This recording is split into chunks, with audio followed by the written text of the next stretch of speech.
As a woman striving to climb the corporate ladder in a male-dominated industry, you know the standards and criticism that women face. Yes, even today.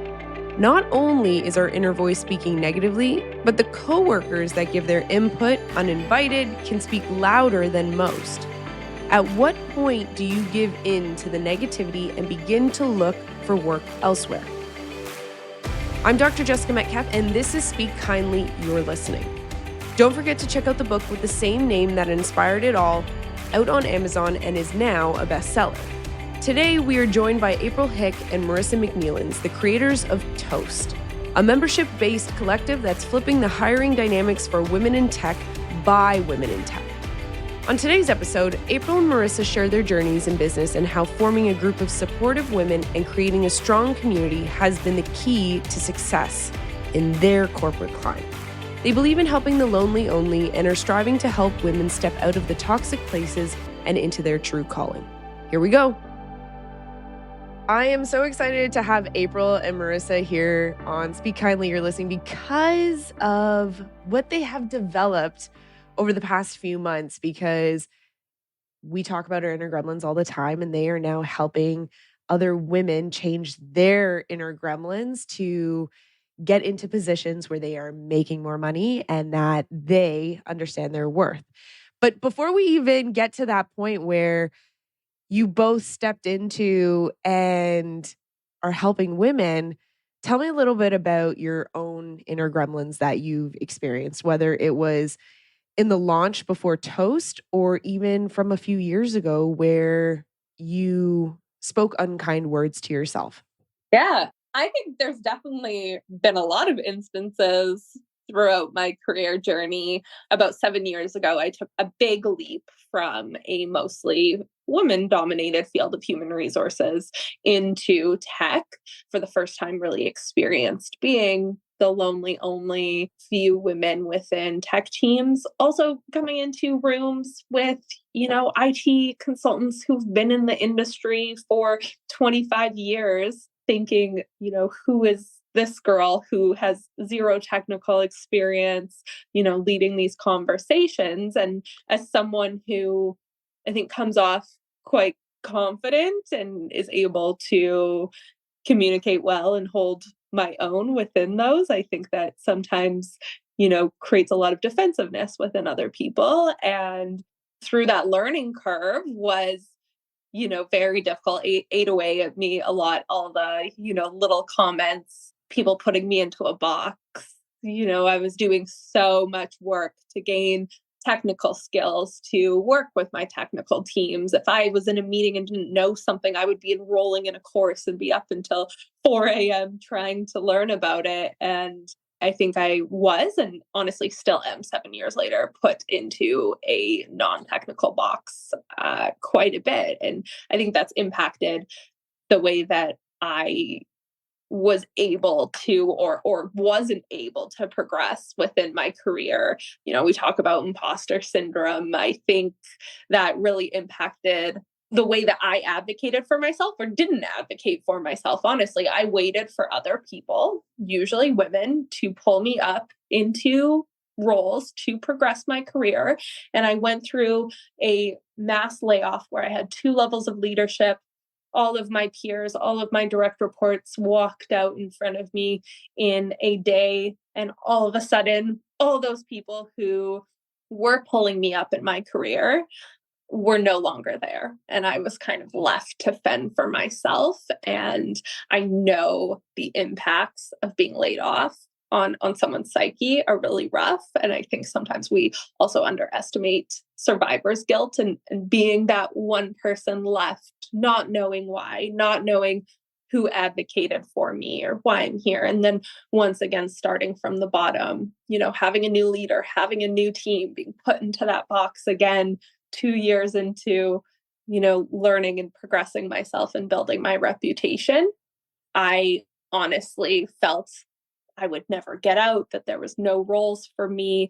I was applying for roles that were, a 50% salary decrease. I was not valuing myself the way that other people were when I had a support system. And at that point is when I decided that I needed to go outside of the organization and look for community and search for community. And that's actually how I met April, my co-founder, as well as some of my best friends, is through a community in Calgary called Young Women in Business. And it was the first time in my life where I started, having conversations with women about salary. We talked openly about it. I'd met women who would put their hand up for me when I wasn't in the room and made introductions and opened up doors for me. And I was able to double my salary within a year. And that's really the first time that I started understanding my worth and being able to understand the voices in my head, why I was experiencing those, how those were a symptom of the system that I was in within corporate.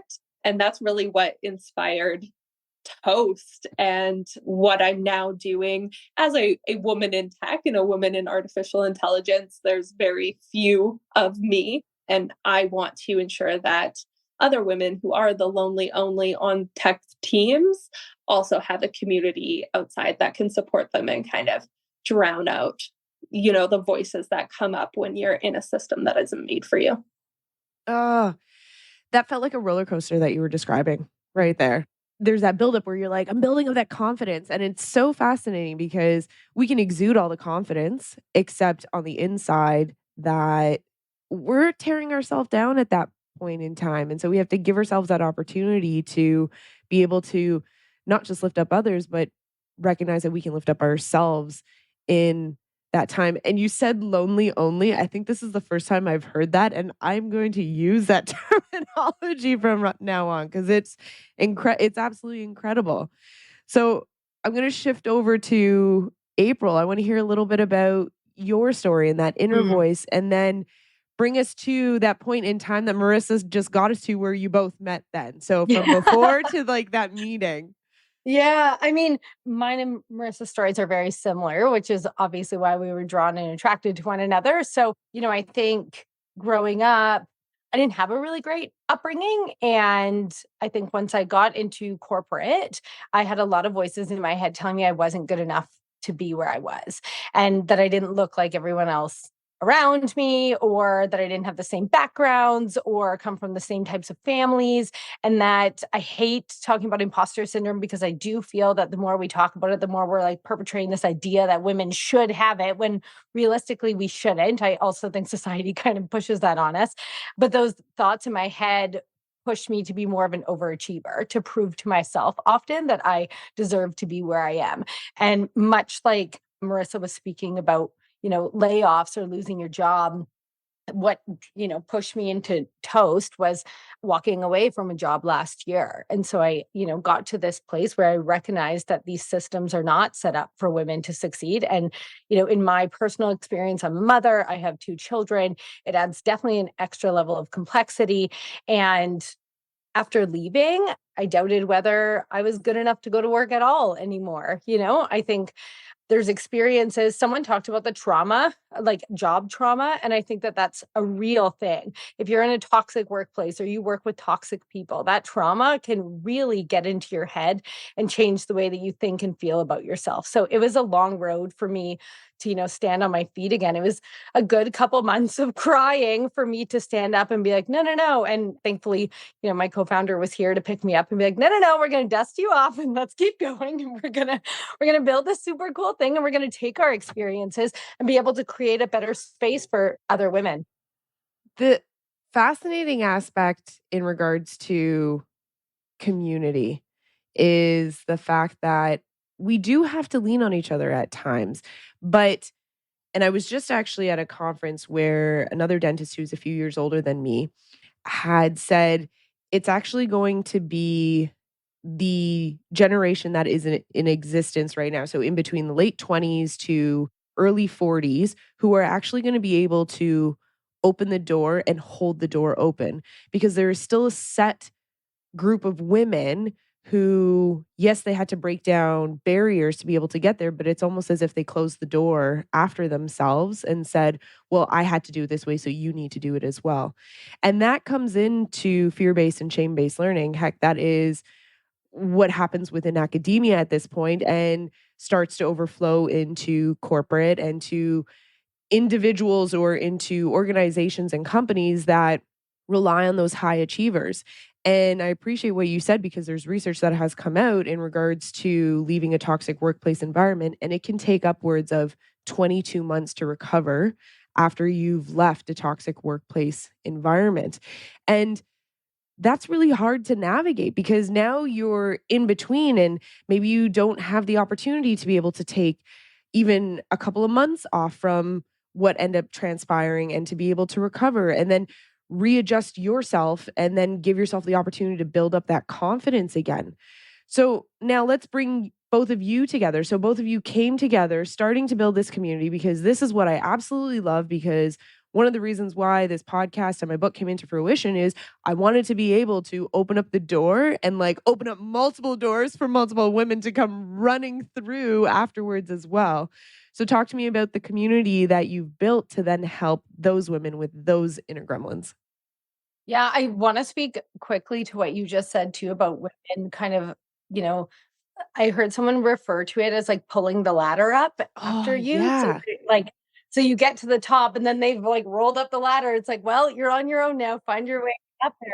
Whereas we should really be, and Marissa and I often live into lift as we rise. So we're like you, often trying to open doors and elevate women's voices. And like, if someone's tapped us on the shoulder, can you guys come speak on this panel? No, but I know another really great girl who would be good to sit on this panel or whatever it may be in any way that we can use our voices to help elevate other women. So, and Marissa speaks often, which I love about, surrounding yourself with a community of women who think like you. And I think we've seen in many different areas, the power of simply saying me too, and having people who have gone through the same things as you. And I believe, Marissa, correct me if I'm wrong, after you actually started surrounding yourself with a community of women and speaking with women who were very similar to you, didn't you double your salary? Oh, Yes, doubled my salary within a year.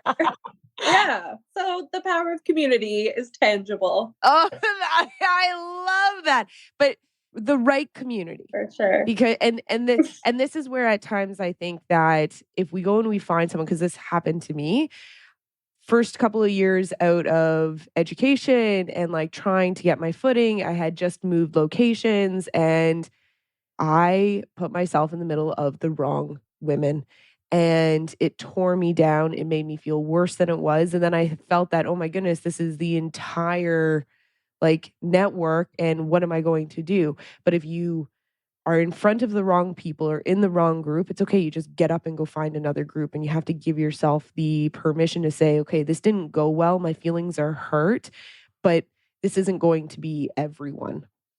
Hmm.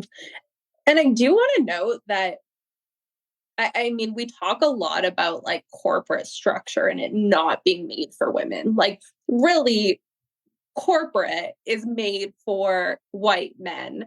And the next level after that is, well, if we're going to have a woman in power, it's likely going to be a white woman. And so I think there's also a lot that we can do. And we need to first understand our privilege that by getting into leadership positions or by even the ability to rise is a privilege because we are white women. And we do need to not only lift up the people who look like us, which has been historically, what has happened as white men, identifying successors for their roles as other white men. And we need to break that cycle. We don't want white women filling 30% of those roles to only identify successors as other white women. And so there's definitely a lot of work and intentionality that needs to come in as we rise and who we're lifting to ensure that we have diverse voices and that we are elevating women of color and women with different intersectionalities as well. Oh, big words there for for that next step and for recognizing how we sit in that system as well. And that, I think, is expansive because at times we may be very insular based on what is happening in our life, but we have to give ourselves the opportunity to be able to say, okay, let me see this from a bird's eye view. Let me get expansive. And what does that next thing look like? Oh, so good. Yeah. Important. And I will highlight as well that two books, if any woman is looking to read upon how mainstream feminism is essentially still upholding white supremacy, Hood Feminism is a really great book that I just finished, as well as White Women by Regina Jackson. So I'd recommend those to any white women on a journey similar to ours. Oh, I will include that in the show notes. So then that way, if anyone wants to go take a look at it, they have quick access to be able to find it. So take me now into Toast, the community that you were building and how you were helping other women change their own inner narrative. Yeah, so I guess we have two fronts. We have a community, like you said. We have a front end and kind of a back end. And on the back end, we work closely with organizations that are looking to increase gender diversity on their technical teams and hire more women. As Marissa said, she was often the lonely only, and that is not a unique experience for a woman in tech. And so there are organizations out there that are committed to creating safe spaces where women can thrive and looking to hire women. And we've seen that women often won't apply to roles unless they meet, 8 to 10 and 10 of the qualifications. Meanwhile, Chad will apply to a role that he meets 4 out of 10. I believe it was 40% was the number. We're here to support women, get them into roles with organizations that we know will support them as well and create a safe space for them to thrive. We vet these organizations so that, and we won't work with everyone, which is okay. Not every place is a great place for women to go work. So we want women to know that if we have put that Toast stamp of approval on it, it is a great place for women. Yeah, I think what's important is, understanding that we're not going to solve the entire problem of gender equity within tech. We're not? No, I know. We try. And so really we've tried to determine what is actionable steps can we take? And really April and I, after meeting and really growing our community and kind of scaling out, our experiences and the mentorship that we had, having so many conversations with women every day, every week about salary negotiations, about, who they need to connect with, opening up our network. We really wanted to look at how do we scale that out? How do we really help women get the jobs they want for the pay they deserve and with a community that supports them? And that community piece is definitely important. We have our online community, and we're already seeing the community building piece come from that, where women are, moving to a new city, making friends, have their job hunt buddies that they chat with every day and are having important discussions. But really, through our membership, we want to make space for women and we want to make space for authentic conversations. And so a lot of that is tangible workshops, career conversations with people in the field, learning from each other, building your network. But a lot of that is also, having conversations about how to be an ally. You touched on key components that are a part of the community that I don't think women know that they don't have to figure it out on their own, right? And I think that Toast gives them that opportunity to be able to say, okay, if I don't have the answer, I don't have to still stay stuck for the next few years. There's a place that is safe to be able to then ask those questions. And Marissa, you had said this back when you were on that roller coaster ride where you then started to apply for something that was 50% less that salary. Why do you think it's easy for women when they are in that position to then say, you know what, I'll go for something that's less than, instead of applying for something that's exactly the same or applying for that next roll up? I think it is that self-talk. We don't have as many people, or in some cases, you have no one in the workplace that values you the same way as if you were, a white man and you have 80-90% of your team who is valuing you, and you can kind of see that progression up. I think for women, it's harder to see a path forward. There's that broken rung in the ladder, and you just don't have the advocates around you, and you're all of a sudden forced in the system to advocate for yourself, while also, and this is a bit of a generalization, but for the most part, women who work within tech, if you're in a technical role, you're usually a bit more on the introverted side. It's not the same as, someone who is in more of a business forward position who has to do presentations every day. If you're a software developer, you're usually used to, working independently, maybe with your small team, not really being kind of forced to speak up as much. And then having this pressure to go advocate for yourself when you are in a minority position, I think it's a lot easier for us to just default to, well, I'm going to take whatever I can get just to get out of this situation, rather than striving for more because you don't see people doing the same. Mm. What would you say is something your inner gremlin has said to either of you, whether it's on a regular basis or something that you now look back and you think, I can't believe I caught myself saying that to myself time and time again? I still have like a lot of negative self-talk. Marissa and I were on a call yesterday and I'm really glad that I have, really close friends and a business partner that's a close friend of mine that I can, bounce those things off. Cause sometimes I think I need to be reminded of the things I already know, but sometimes I just need someone who loves me and cares about me to remind me too, because I still have, that negative self-talk that maybe I shouldn't be here and that, I myself in my life, I faced a lot of adversity. And so I sometimes ask myself, why me? Why, when there's a lot of people who were in situations similar to mine and they can't pull themselves through, like, why did I end up on the other side? And so, it's a little bit of that survivor's guilt that Marissa spoke of earlier too. And I think that again, like those traumas kind of live as little gremlins in your head. And sometimes I just need someone who loves me and cares about me to remind me that it's going to be okay and that I'm meant to be here and I worked really hard to get to where I am, and that I am capable and I am worthy and I do bring value. It's still there.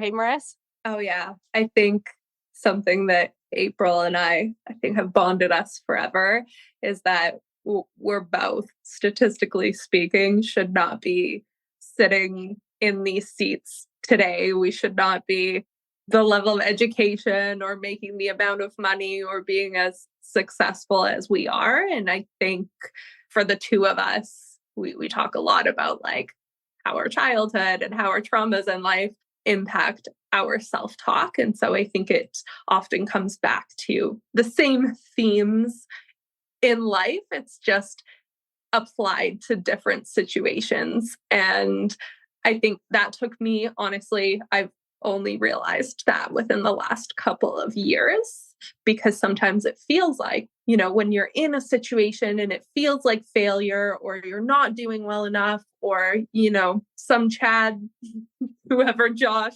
is automatically assuming that you can't do something, you just accept it as it is.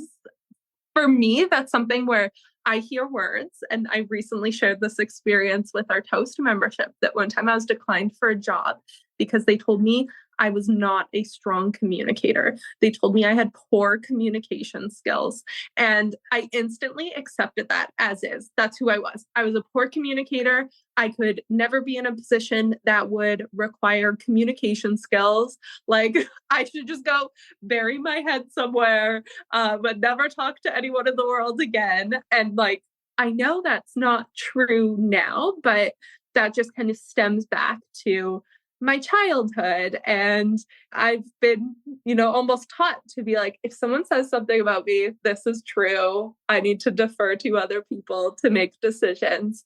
And really, yeah, it's just how is that applied to different positions? And it's understanding the root of that problem that has gotten me through. Like, hey, this is just how my brain works.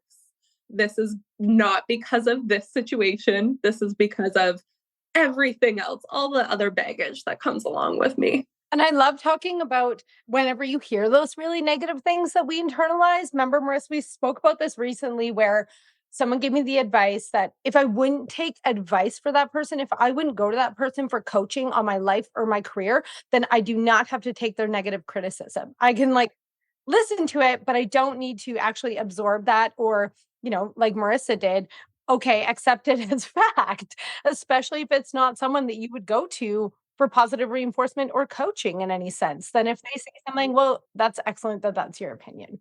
It's actually I would say, one of the biggest surprises about being a business owner and being an entrepreneur. And really, I don't know if this is just like being a female in this space or if men also experience this, but the amount of unsolicited advice that we get from people who have never run a business, never come close, like your used car salesman has advice on how you should be running your business and wants to tell you what to do. And, sometimes that just like gets it to the back of your head where you're like, man, everyone like thinks we don't have this, like, but we have it. We have to keep reminding ourselves we have this. We're doing great things.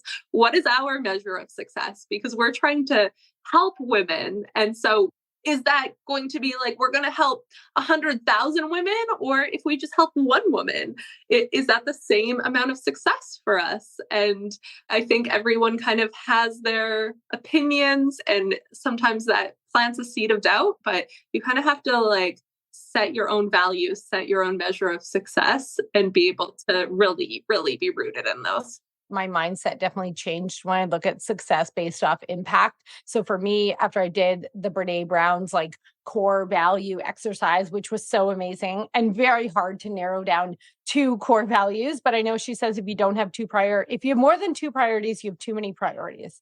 So I found two. One of them is making a difference. So I measure success for me often is, did I have a positive impact?